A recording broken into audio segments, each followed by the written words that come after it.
Alors voilà une vidéo sur l'écho-endoscopie ou EBUS. EBUS, ça veut dire endoscopie bronchique par ultrason. Le principe est le suivant, vous avez ici sur l'image le bout d'un fibroscope et qui est un peu différent puisque il y a un système optique comme les fibroscopes habituels, mais vous avez également une petite sonde à échographie qui va pouvoir avoir des images échographiques. Donc comme vous voyez comment ça fonctionne, le bout du fibroscope, il y a la possibilité donc de gonfler un ballon avec du sérum physiologique et qui va permettre de conduire les ultrasons et d'avoir l'image. Ici vous avez la possibilité donc d'insérer une aiguille qui va faire les prélèvements et cette aiguille est exactement sur le plan de coupe des ultrasons, donc on va pouvoir la voir à l'image. Alors ça se passe exactement comme avec un fibroscope standard. Il y a simplement donc tout ce système qui va se brancher ici, là où d'habitude on insère les pinces pour les biopsies bronchiques. Voilà comment ça se passe. En fait, ici vous avez une vue de la carène avec des ganglions qui généralement sont situés juste derrière les parois bronchiques. Et on va pouvoir, avec cette aiguille, aller directement faire un prélèvement dans ce ganglion. Alors il y a plusieurs indications en pneumologie. Dans les cancers du poumon, c'est important de pouvoir faire un staging ganglionnaire, c'est-à-dire dans la chaîne ganglionnaire médiastinale, de repérer quels sont les ganglions qui sont touchés ou pas touchés. D'autre part, il y a une indication pour faire des diagnostics. Il y a des patients qui ont des grosses adénopathies médiastinales sans forcément de tumeur pulmonaire, mais on veut savoir ce qu'il y a dedans, donc on peut faire ce prélèvement. Alors ça peut aller des cancers, il peut y avoir la sarcoïdose, les lymphomes, voilà différentes pathologies.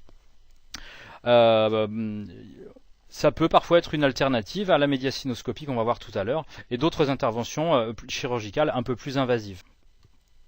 Voilà typiquement la carte ganglionnaire du médiastin. Vous voyez qu'il y a différentes aires ganglionnaires avec des différentes couleurs et qui ont des noms, l'aire 5, l'aire 4, l'aire 10.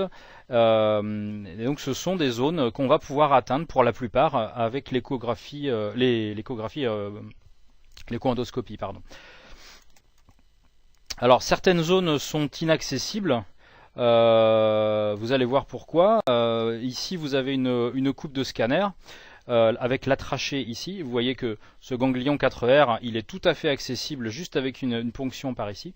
Mais vous imaginez bien que ce ganglion qui est juste derrière l'aorte, on va avoir des soucis si on essaie de percer à travers. Un ganglion qui est fréquemment ponctionné, c'est celui-ci, l'R7. Et là, vous voyez ici le tronc souche droit, ici le tronc souche gauche, c'est l'endroit juste en dessous de la carène quand la trachée vient de se diviser. Il y a souvent un gros ganglion, un relais ganglionnaire à cet endroit-là, et c'est tout à fait accessible également par les bus. Et ça nous donne des indications pour le staging donc notamment des tumeurs. Alors une alternative, c'est la médiastinoscopie pour des ganglions qu'on ne peut pas atteindre par EBUS. On peut faire la médiastinoscopie qui consiste à aller mettre derrière le sternum, par le creux xiphoïdien, un tube qui va permettre d'aller faire directement ces prélèvements, mais cette fois c'est une intervention chirurgicale. Alors la réalisation, ça se passe de deux façons, soit on peut le faire en ambulatoire, en consultation externe, donc les gens viennent le matin comme une fibro standard et ils repartent juste après.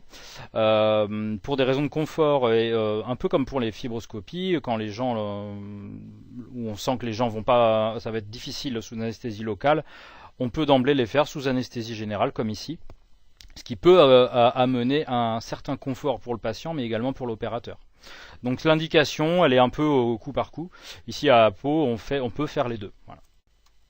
Voilà comment ça se passe. Une fois qu'on est en train de faire, donc que ce soit sous local ou sous général, voilà ce qu'on a comme écran. Ici vous avez un double écran. Donc là, une vue optique par la caméra où on voit ici en bas le ballon qui a été gonflé pour avoir l'image échographique et ici l'aiguille qui est en train de percer la muqueuse.